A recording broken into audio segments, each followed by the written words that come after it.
Recently, we had the pleasure of hearing author and speaker Michelle Couchot share at a stepfamily event that we attended, and she told this incredible story I think we can all relate to.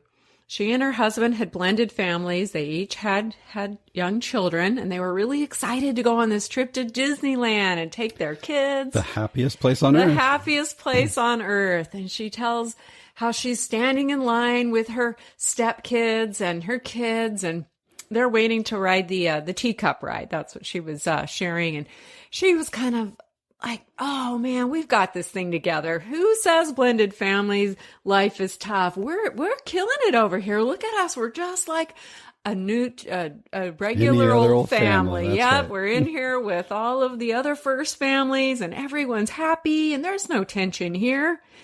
And she gets up to the front of the line, and she's standing there with her stepson. And the Disneyland employee who's running the ride, gets down and looks at her little boy and says, "Hey, how about you and your mom go climb aboard that blue teacup?" And her stepson stops and yells at the top of his lungs, "She's not my mommy," in front of what she describes as billions of people. She tells the story that all of a sudden Disneyland went quiet and her ego was on the ground, and she was hurt. So she was faced with a reality that eventually we all have to face. Yeah. And we're going to talk about how to deal with that reality in this episode. We'll see you on the other side of the intro. Welcome to the Blended Family Coaching Show, where you'll discover how to move your stepfamily from just surviving to truly thriving. Grab your headphones and listen in as we share practical, real-life strategies for building healthy bonds, understanding the kids' perspective, romance and partnership, parenting with great teamwork, and yes, even co-parenting with a difficult ex. We're Mike and Kim Anderson, and we believe with the right tools, every step couple can overcome the common challenges of stepfamily life. Join us for authentic and sometimes comical conversations to discover how you can lead your family with confidence and create the future you really want. Welcome to episode 14. And one of the things we love about doing this podcast is getting to respond to some of the direct questions that our listeners have from you guys. And that's what we're going to do in this episode. Now, we recently received this question. How do you deal with letting go of your perfectionistic ideals? Coming to the conclusion that there will always be a divide in the family that nuclear families don't have. No matter how hard you try to make your family feel like a nuclear family, it's impossible. Yeah. That was the question. There's always a distance that we weren't expecting. Yeah. Yeah. This is a really common struggle. So first, let's talk about what's wrong with having these ideals. Yeah, what's wrong with that? Is there anything wrong with that? I don't think there's anything innately wrong with wanting to have a healthy, loving, bonded family. I agree with that. But what happens is often this expectation that we have doesn't match the reality that we're living in. And that's when we get into trouble. Yeah. Right? And it especially doesn't match the speed with which we expect to get there. Oh, yeah. Yeah. And then we kind of jump to this conclusion that there must be something wrong with us. Yeah, or something wrong with me because I can't make it happen. Yep. Now, we've heard it said that we all start off wanting the ideal, but we end up with an ordeal.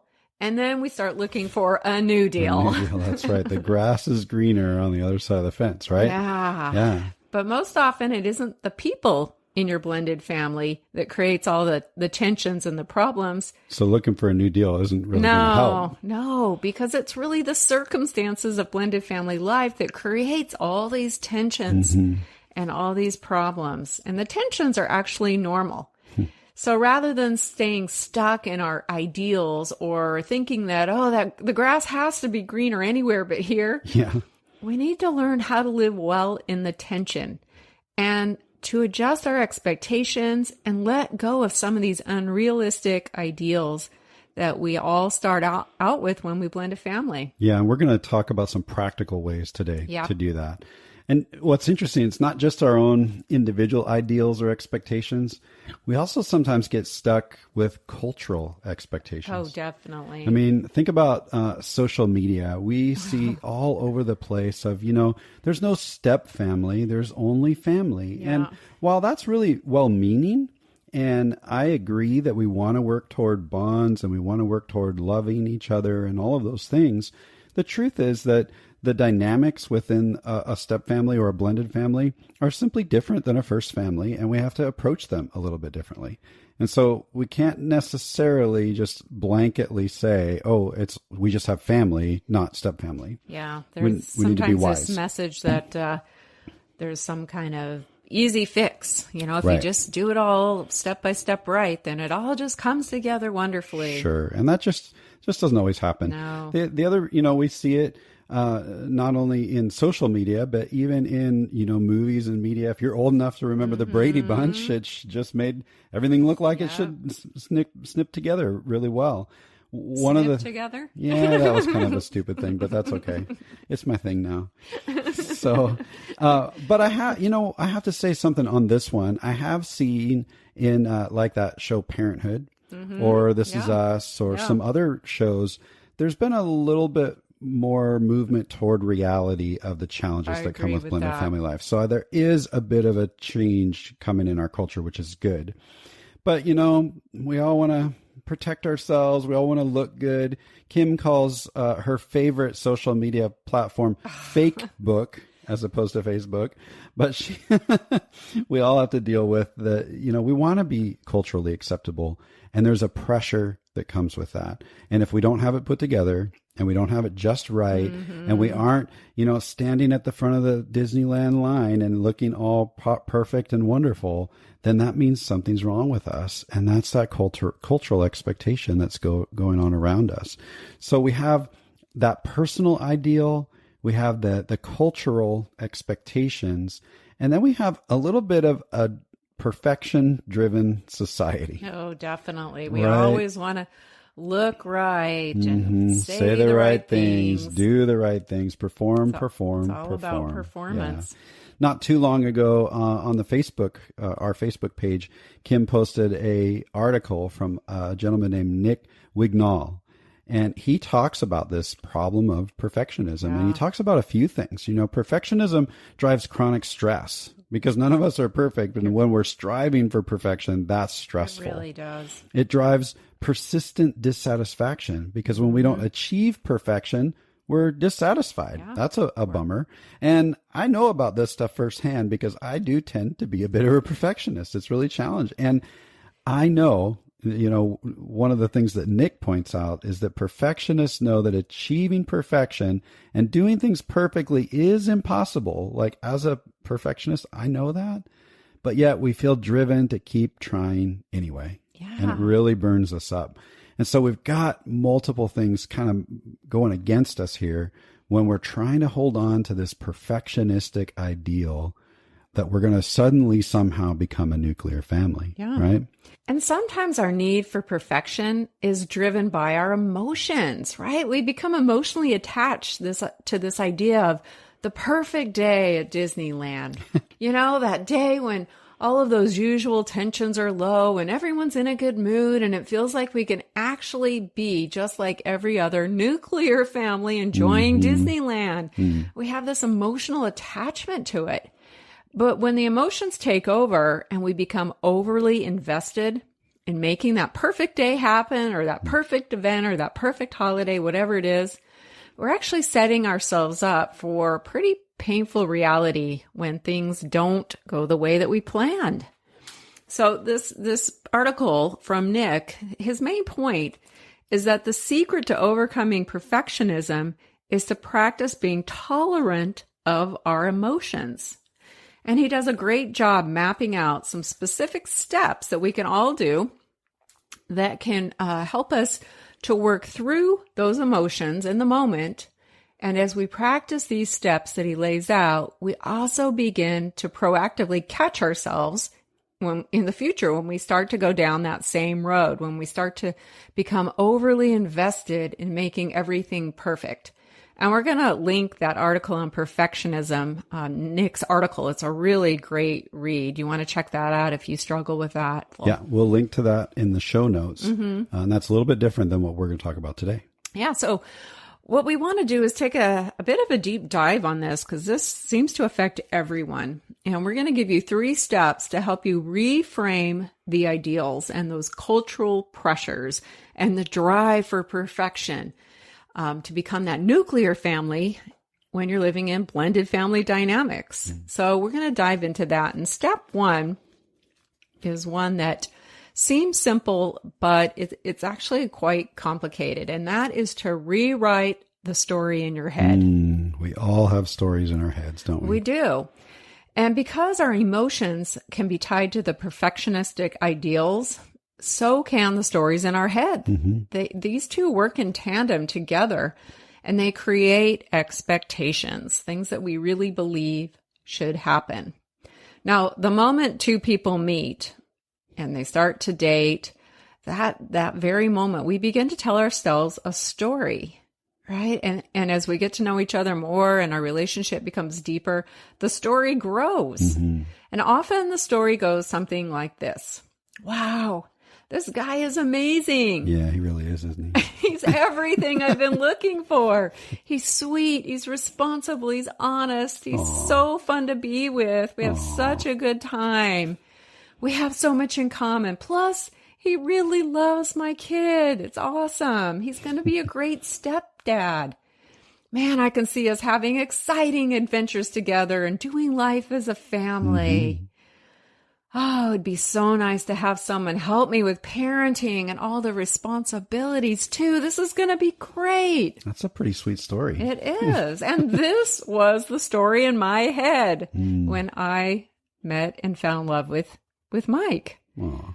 Now, notice there was no thoughts about relational tensions, no thoughts about co-parenting with my ex or differing parenting styles or any of that.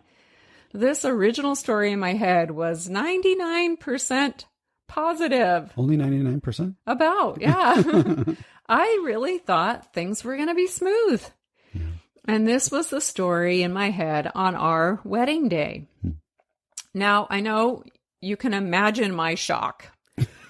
Wait, there's a different story coming? There is. You can imagine my shock following that blissful wedding day. And then all of us moving in under the same roof when we were then challenged with some things. Some things like loyalty binds and a parental allegiance and disagreement around priorities and a biological divide, feeling stuck and all those confusing emotions that we both experienced and enduring a custody battle and issues with the other home. Yep. Just to name a few, right? Yeah, exactly. And it really didn't take long for me to get slapped with the reality that parenting in a blended family, it's actually harder than parenting as a single. As a single parent, yeah. And I know that all of you can imagine this because I'm sure you've experienced it too. That shock of reality in your own blended family. And, you know, we went in knowing a lot of these things. We actually attended Ron Deal's workshop prior to our wedding day. So I was actually told that we were going to experience this stuff. But in my story, oh no, that's not going to happen to us. Oh gosh, that story in our heads. Now, the problem is that sometimes we hold too tightly onto those stories. Yeah. Long after our reality is hit, we don't want to let go of those original stories, right? We've kind of grown accustomed to them, and we want to believe that those original stories in our head will somehow, some way become reality if we can just make everything perfect. For everyone. Yeah. If we can just work it all out. And of course, that is far beyond our ability to do. But we just can't seem to release those old stories. They hang in there. We hold on to them. And if that's where you're at, if you're holding on to the stories in your head about how things are supposed to be, then we have a challenge for you. We are challenging you to rewrite your story and make it beautiful, regardless of all the challenges you're facing. Now, What's the biggest complaint we hear Yeah, all we the hear time? couples complain all the time that this just isn't what I signed up for. Right. And we've definitely said that ourselves yeah. over the years. Yeah. We've definitely said that. But what you signed up for really was a story in your head. And it probably was not a very realistic story that was in your head. But we're here to tell you that the story can be reframed and rewritten. It really can. And that's that story in your head. If the original story is not one that we can force to happen, then we have to reset those expectations by reframing and rewriting the story in our head. Yeah, we're going to talk more about force in a minute here. Yeah. Now, we mentioned that we attended the Summit for Step Families recently, and the organization that puts that on is called Family Life Blended. And they were selling these T-shirts that I just loved that said this: difficult roads often lead to beautiful destinations. Yeah, we've experienced that. Think about that. Difficult roads often lead to beautiful destinations. So, of course, I had to buy one. And I love it. It's my new favorite T-shirt because there's some real truth to that. But before you can embrace that truth, you have to rewrite the stories that are keeping you stuck in that belief that you need to make your blended family into a first family. That's where a lot of us get stuck. We've got to rewrite that story and replace it with a more realistic, yet still exciting story, right? You need to replace it with a story of grit and courage and perseverance because that's what blended family life is about. It's a story of true understanding, and it's really a story of hearts that find a way to connect over time. That's great. It's not going to be a story of perfection or ease, but that's okay. It will be incredibly beautiful. And one of the beautiful things about this, and I love the way you just said that, is rewriting that story of hearts that find a way to connect over time. I think sometimes when we're dealing with this story that we're battling in our head, the story of the idealistic perfect thing, what we're really saying is, I want to get there now, today. Yeah. And we're here to tell you, as you rewrite that story in your head, we're not letting go of a dream of healthy bonds, of loving relationships. But what we are doing is we're letting go and we're rewriting that story to include a timeline. Yeah, how it's going to play out. Because the timeline is going to be longer than what that original story talked about. We're also going to challenge that we're not necessarily going to make it just like a nuclear family. It's going to look different, but it's a new story that we get to own that says, wait, we're going to do this on our timeline that fits right for our family. And we're going to make the connections and the love and the beauty that we know is possible in our family. Because being different than a first family is not a bad thing. That's no, right. Not at all. Right. Yeah. There's a term I like to use about our step family journey, and that's over the past 19 years, we've made a lot of imperfect progress. We've had to face some tough realities. I've had to rewrite that story in my head. I've had to rewrite my own story. Yeah, but it doesn't mean that we haven't moved forward as a family. We've traveled down some really difficult roads, but parts of that original story in my head have actually played out in the long run. Yeah. We've enjoyed exciting adventures together. We've done life as a family. We've laughed together and we've cried together. Yeah.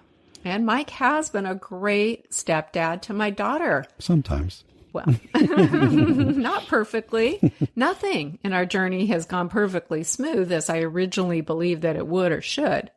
But we have made imperfect progress. And the thing about imperfect progress is that even when sometimes it feels like you're failing or you're taking steps backwards, like that moment at Disneyland when the stepchild screams, "She's not my mommy," to the world, that feels like a huge step backwards.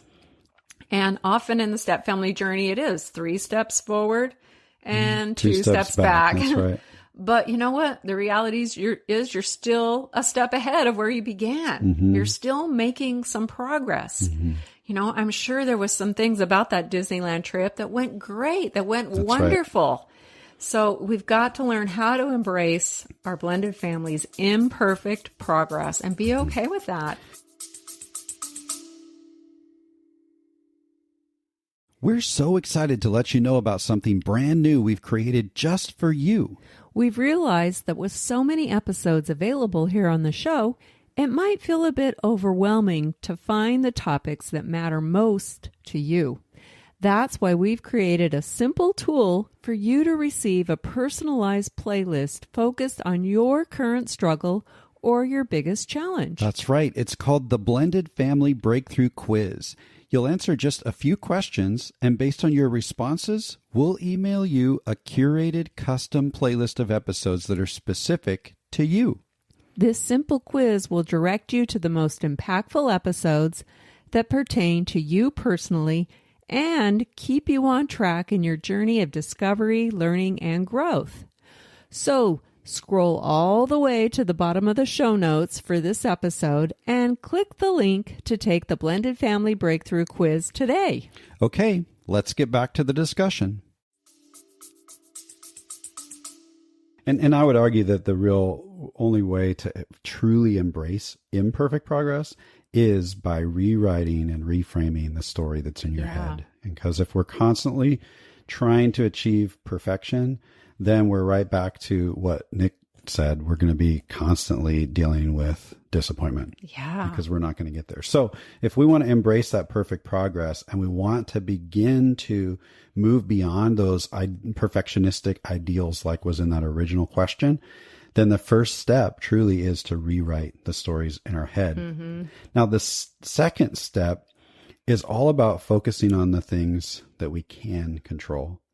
When we're in blended family life, there is a multitude of people and dynamics that we just cannot control, and we will be beating our heads against the wall trying to control them. You can't control things like the values or lack of values that might be modeled to your kids in their other home. You can't control that. You can't control the words or the actions of your ex. You can't really control your stepchild's thoughts or attitude. I mean, the list goes on and on and on of so many things we can't control. But, that's not really different than a whole lot of other areas of life. There's things at our workplaces we can't control. Mm-hmm. There's things within our marriage we can't control. Our friendships we can't control. Our extended families. Yeah. We just can't control everything. And when we spend our energy worrying over all the things that we can't control, we're really setting ourselves up for disappointment. It keeps us focused on things that we wish were different. That idealism, right? But we have no actual ability to change. Yeah. And that drives me nuts. I don't know about you. So what we suggest is, as you're rewriting the story in your head, that you shift your energy to things that you can control. Mm-hmm. How about the values that you're going to model in your own home, regardless of what happens in the ex's home? Control over that. How about the words and the actions that we're going to take toward each other, toward our kids, and toward our stepkids? We get to control who we are and how we show up in the moment. We get to control our attitude even when things aren't going our way. Yeah. And we absolutely can control how we rewrite that story in our head. Because you're rewriting that story, not just living in a story that's imposed on you. You get to actually write that story, right, as you continue to move forward. So, staying focused on the things that you can control is going to help you to gain influence. Over the long haul, you're going to discover that your influence can actually counteract the negative impact of all those things that you just can't control. And when you experience some wins in the things that you can control, you're going to begin to have more realistic expectations, which means you're rewriting the story in your head and you're reducing those disappointment. Mm-hmm. Now, all of this kind of takes us to the third step. And this step deals with the reality of rewriting your story and the fact that you're going to have to leave something behind. Yeah. Because if you're rewriting that story, then that original story has to get left behind. And that old story might be still something you want to cling to. And that's what step 3 is going to deal with. And step 3 also gives you something that you can intentionally and genuinely control. Yeah. So we call step 3, grieve what you believed. Okay. Mm-hmm. So first, we're rewriting the story in our head. Second, we're focusing on the things that we can control. And step 3 is we're grieving what we believed. You see, a lot of times people say, oh, we just have to let this go. Simply just letting go of the perfectionistic ideals, saying, don't think about that anymore. Don't worry about that anymore. That can be really challenging because you've been holding on to that unrealistic expectation probably for a long time. Sometimes. Like we totally clung to our unrealistic expectations for quite some time. And we were very frustrated with why in the world things weren't happening the way we thought they should. Yeah. If someone had said to me, oh, just let it go, that's not very helpful. I'd have kicked him right in the shin. Because I was holding on to that original story with a death grip. Yeah. It's kind of a dream, right? Mm-hmm. And we're having to leave a dream behind. We're having to kill a dream and rewrite that story in our head. Because it would be like saying, if someone says, oh, just let it go. Oh, I just need to let go of wanting an enjoyable experience at Disneyland with my blended family because it's just impossible to expect that everyone's going to get along. I mean, what does that sound like? Yeah. It's a forced letting go then, right? And we're not really owning it. Yeah. So we can't just say, let it go. Yeah. It leads to resentment. That's true. And sometimes self-pity. Yeah, definitely. And we're not really open to enjoying the positive things that are going on in our family. Yeah. What really needs to happen is that we need to intentionally grieve what may never be. It's really natural for us to desire things for and from our blended family experience, and that's okay. But when those ideals or desires aren't realistic, or they just simply aren't going to happen, then it's time to acknowledge that we are going to have some disappointment, and we need to grieve that disappointment. We need to grieve what we've believed. Mm-hmm. We all have beliefs or expectations, Well, because I've worked so hard to build a strong bond with my stepkids, then I believe they need to treat me with respect. Well, I'm living proof. I can tell you that doesn't always happen that way, right? Often we set ourselves up for these certain expectations that may or may not happen. And that is natural. Sure. It's normal for us to do that. But when the expectation or belief doesn't coincide with reality and we don't get what we hoped for, then we have to grieve until we can get to a place of acceptance. This is a process, and it really isn't that easy, but it's an important piece of the journey. Now, the listener who submitted this topic is really in the process of grieving, kind of coming to the conclusion. This is what was said in the question. How do we come to that conclusion that there will always be this divide in the family? Like, there's always a difference between a step relationship and a bio relationship. That's really, really common. And so she's just realizing that her blended family's never going to operate the same as a nuclear family as she originally had hoped for. She also said, no matter how hard you try to make your family feel like a nuclear family, it's impossible. That's really common too. She's grieving what will never be. And it sounds like those perfectionistic efforts that maybe she's put in have fallen short. She's facing disappointment and loss, just like we all have in our blended family journey. Yeah. So how do we grieve what we've believed and move forward in a healthy way? We don't want to stay stuck, right? So the first thing we want to do is give ourselves permission to grieve, right? It's okay to go through this grief process, and it's important. Now, most of us grew up in a culture or in families that sends us a dangerous message about negative emotions, like disappointment and sadness. And the message is that negative emotions need to be avoided at all costs. Yeah, I grew up in a family like that. Yeah, and so that's kind of our natural go-to approach. We feel sadness or disappointment.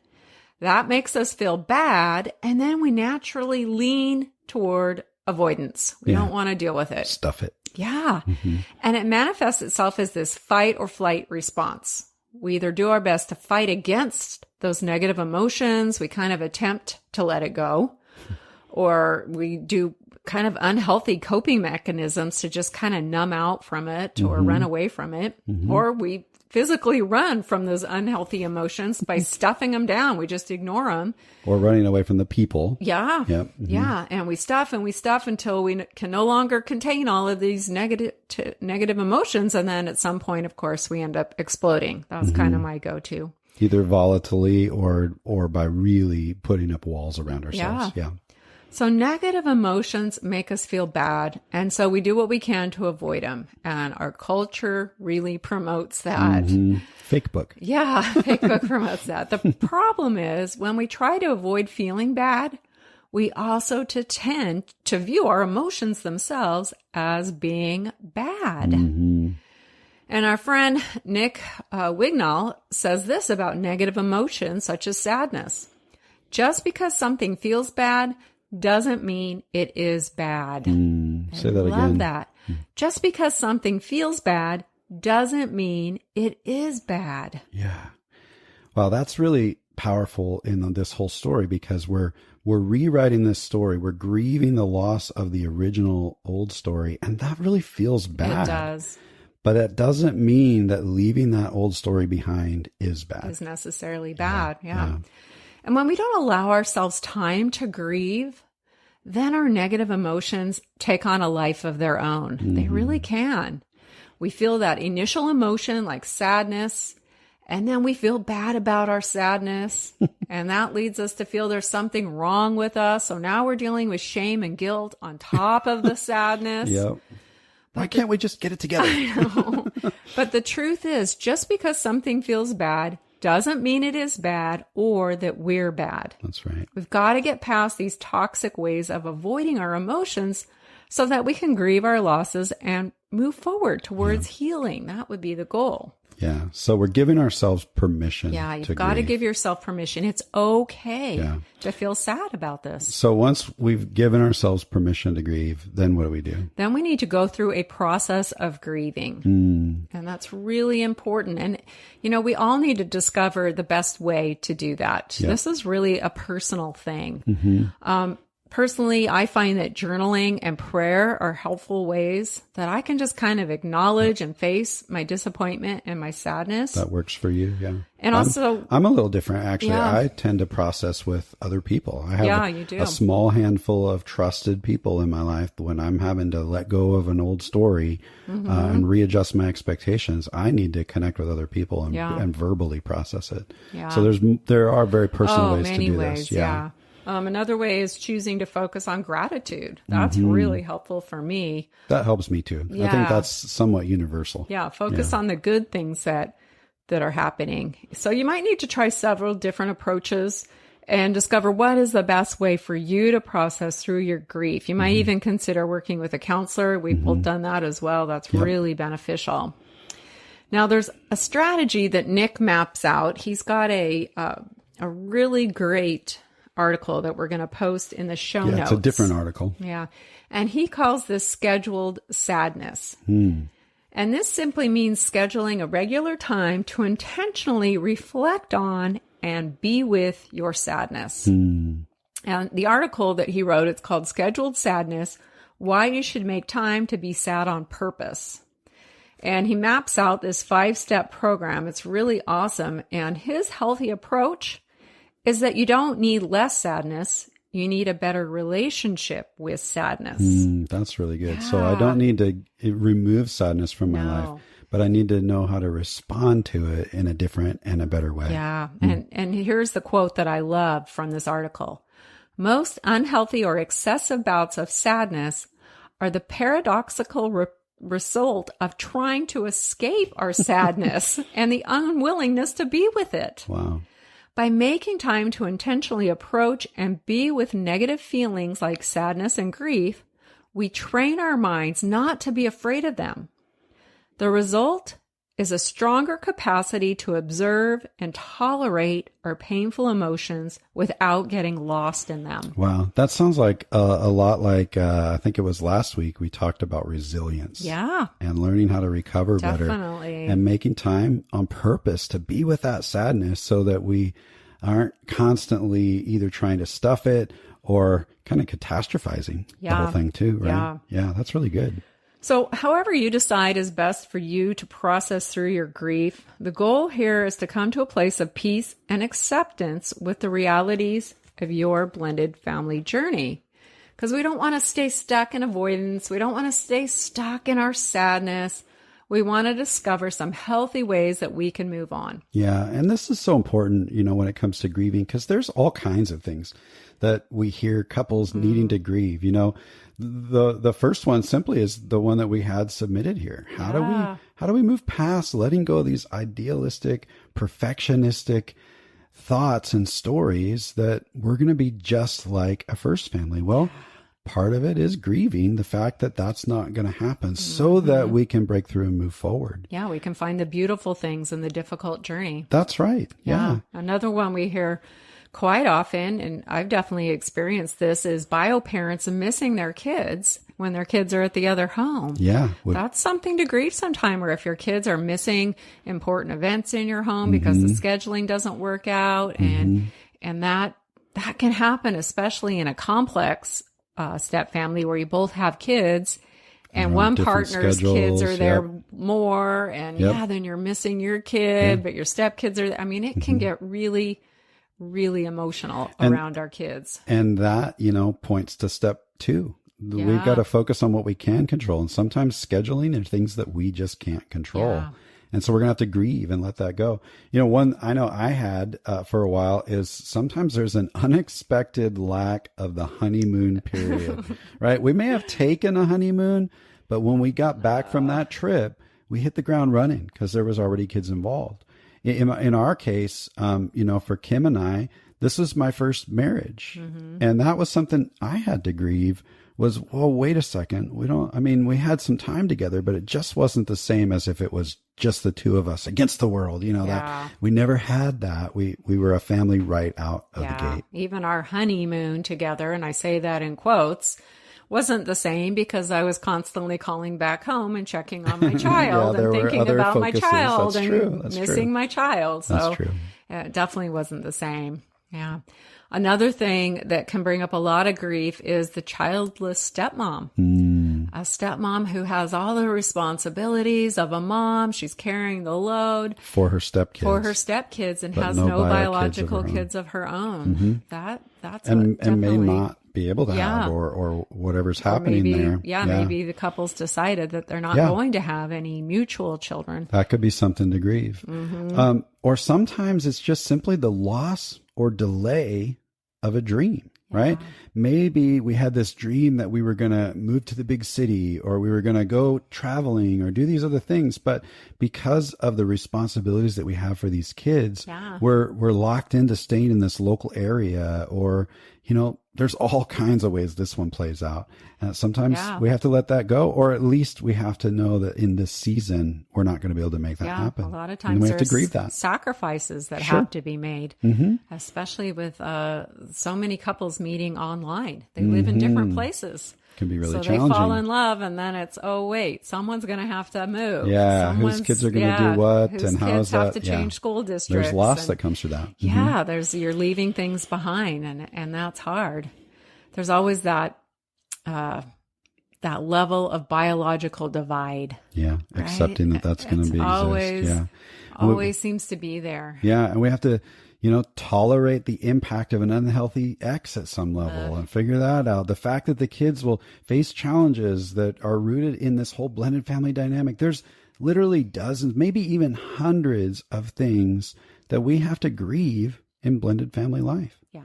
And that's exactly why we need to follow these 3 steps to keep us moving forward and not hold too tightly on to those perfectionistic ideals that was originally asked the question of. And that's also why we need to remember, if you don't have a t-shirt with it, write this on a Post-it note and stick it on your mirror.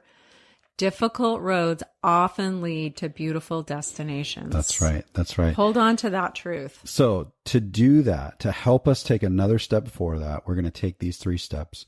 We're going to start to rewrite the story in our head, get rid of those perfectionistic ideals. You can do that. We're going to focus on the things that we can control as we rewrite that story in our head. And not worry about the things we can't. And then, and then we're going to grieve what we believe. So as we leave that old story behind, we're going to grieve those things that we're leaving behind. So you can take those 3 steps. You can start that today. Hey, we want to thank you so much for joining us. Hope this was helpful. We would love for you to just hit subscribe in iTunes and would love for you also to leave us an honest rating and review. We would love to hear how we're helping you or how we can improve. And we'll read every one of those. Well, that makes episode 14 a wrap. Until next time, happy blending.